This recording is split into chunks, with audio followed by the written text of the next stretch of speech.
Hey guys, welcome back to another episode of the XGen Podcast. My name is Myron, and today I have two other guests with me today. I got Sanjay. How you doing, man? And I got Jatushin. Hi. So first off, how are you guys doing today? I'm pretty good, man. Yeah, I'm doing good too. How are you? I'm good, man. Thanks for asking. So, the purpose of this episode, obviously, it's about to talk about like a family heritage and culture. So, what's your guys' background then?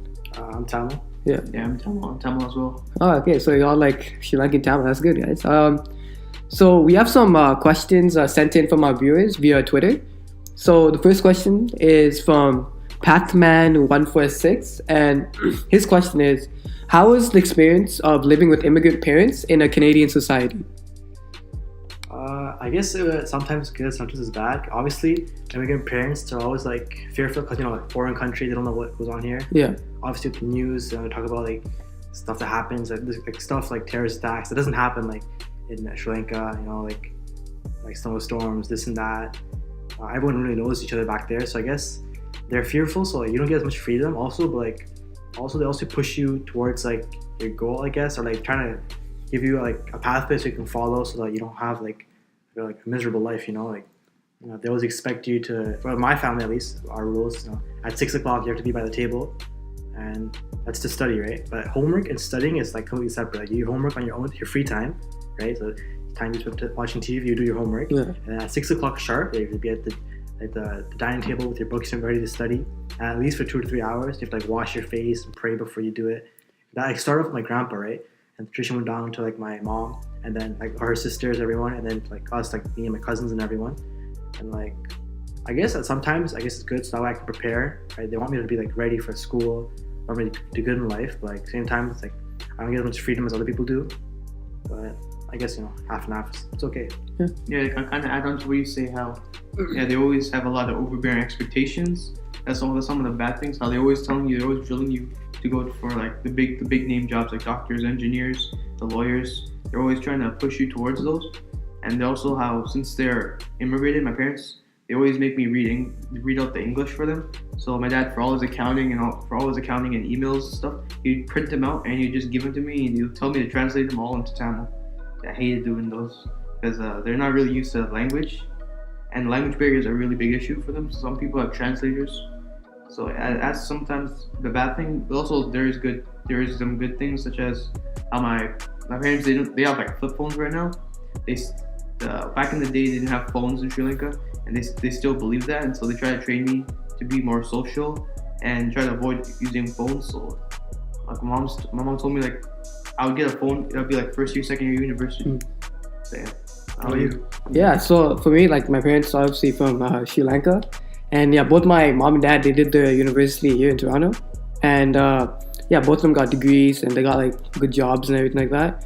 So they were like well adapted to Canadian society. They had like no language barrier problems and all that, and obviously like they had with my brother, like they obviously went with the whole growing up pattern with him, like they got him adapted to the Sri Lankan culture, Canadian culture, and then with me it's pretty much the same thing.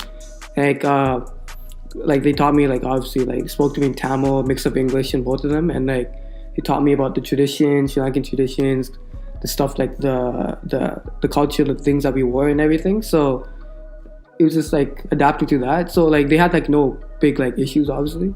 So the next question is from Pope Tiger 12467, and they're saying, do you think it's important to preserve cultural traditions while blending them with Canadian traditions, and is it possible?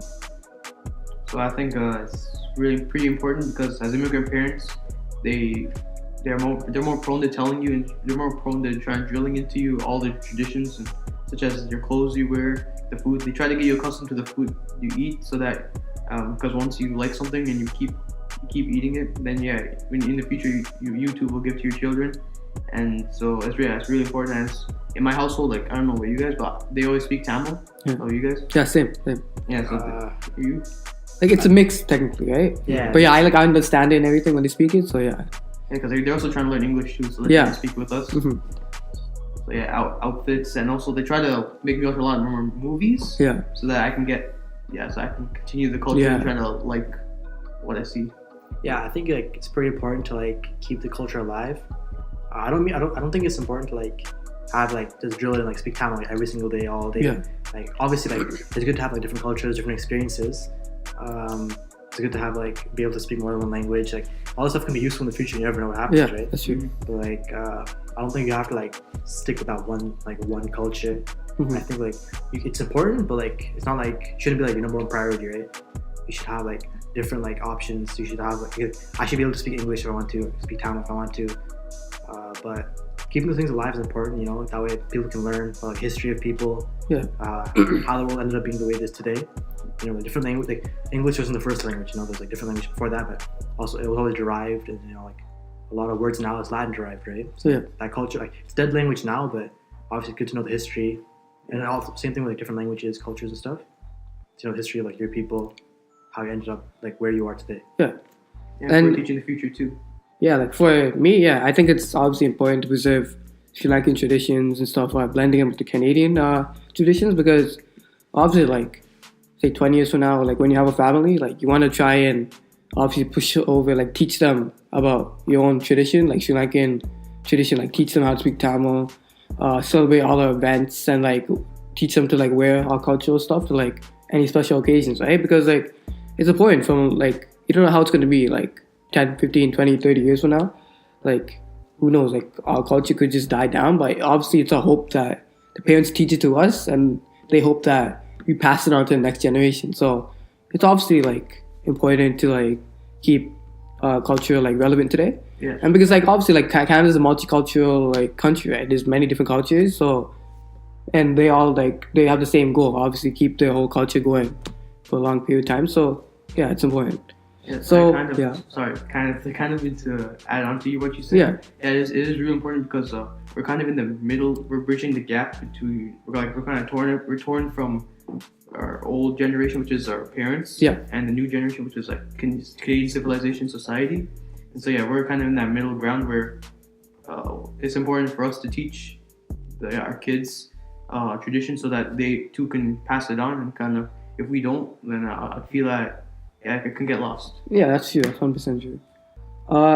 Next question is from Hamjaz136.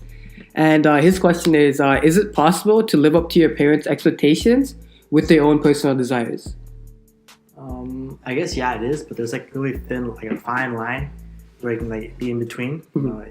Obviously, you want to make your parents happy, but you also want to be like make yourself happy, right? Yeah. You don't want to live like a future where you wake up every single day you're miserable because you did what your parents wanted you to do, That's true. because like it's your life, right? But also like I guess for Tamil people, family reputation is a huge thing, right? Mhm. Like if your kids don't like study hard, become like a doctor, engineer, lawyer, kind of something big, like making good money, not going to university and stuff, they think that like their life's over, like everyone's gonna think bad about them, but it's not really the case. Because I have a cousin, right? She went to university, really smart, but she went to med school, but ended up dropping out. Yeah. But that's because she didn't like seeing blood, didn't like seeing sick Right. people. Like she couldn't handle it, right? Obviously, like not everyone can do like other people can do. Like Yeah. That's like she's like phobia or whatever. But like my uncle, her dad, for like a good like year. I mean, even till this day, and this happened like a while ago. They don't really talk much. They live in the same roof. It's just like he was just mad with like the debt, and like he thinks that their family petition's over. Like he has a son, went to university, business degree. Like he's doing fine, and like even my cousin, like she still has a university degree. Like she still has like her whole future ahead of her. She knew whatever she wants. But like for him, he thinks that like, oh no, my parents, like my dad's brothers, everyone's gonna think like bad about them. But that's not the case, because like my parents understand, right? Like not everyone can do that. Yeah, that's right? true.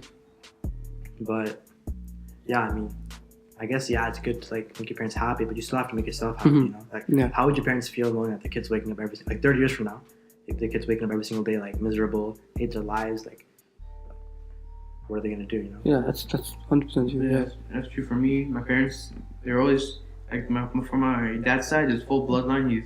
They've always had doctors, and so he tried to push me towards being a doctor. Then I want to be an engineer. I kind of like engineer, so yeah, I pushed him towards that side because, I mean, either way he'd still be happy. But yeah, for other people, it also when your parents push you to certain things that they want you to do, it's harder to find like what you like, because you're always keen on whatever they want you to do. You don't have much time to like find out whether you're good at photography or like my sister, she's like really good at art, but then my parents trying to force her to be a doctor, be a doctor. So Yeah, like honestly for me, like obviously my parents have big expectations for me, and like it's like always like, you know, achieve like high marks in school, get into university and get into like a good career, good job. But on like the other side is like they're also like open, so they let me like they want you to, at the end of the day, they want you to choose like a profession that you're gonna enjoy doing 30-40 years from now. Like you don't want to just go and getting into something and it's being like waking up and not liking what you're doing, right? Like it's about the money too, but obviously like you don't want to just be focused solely on the money, but you want to be, when you do your job, you want to be like enjoying what you're doing, right? It doesn't matter how much money you make, as long if you're not happy, then that money doesn't do anything for your life, right? So yeah, my parents like they're always like open to what I do, and then as long as it's something that I enjoy, something I can succeed in, then obviously they're supportive of that. And like another thing is like with my own personal desires, like I find that my parents are supportive of that, because like at the side thing, I play the saxophone, I make like videos, I perform, I even dance and all that stuff, like Michael Jackson impersonator and everything. So I do performances, right? And like they're supportive of that. They're not strictly saying, oh no, you can't do this, you gotta focus on school. So with them, it's always like good having them to support me doing like something else that I like. But at the end of the day, they always say like, you know, focus on your main goal and just keep that as a side thing. And for many people, like their parents, like you said, like your sister likes art and stuff like that. Like some parents, they won't let them even just do art. Just put all your other stuff away, no video games, no anything. Just focus solely on school. Like that. And that's and like, honestly, I feel like that's not really good for you, because so you don't get any freedom to actually like, choose the type of life you want to live. So obviously that's how my parents are, and like I think like you gotta live up to your parents' expectations, but at the end of the day, it's your life, you're living it, right? You want to be happy with what you're doing. So that's what I feel. It's like that. Yeah, you gotta find like a fine line between what you want to do and what your happiness and what's reality in life. Yeah, that's true. So money can't buy happiness. Yeah, that's 100% true. Yeah. So that's a wrap. So thank you guys for coming on to our show today. So tune in next week, guys, for another episode of the XGen Podcast. So I'll see you guys later, guys. Peace. For more information, you can go to www.xgenpodcast.com, and also make sure to follow us on social media. You can follow us on Instagram at XGenPD or Twitter at XGenPD, or you can also check us out on YouTube at XGenPodC. Thank you.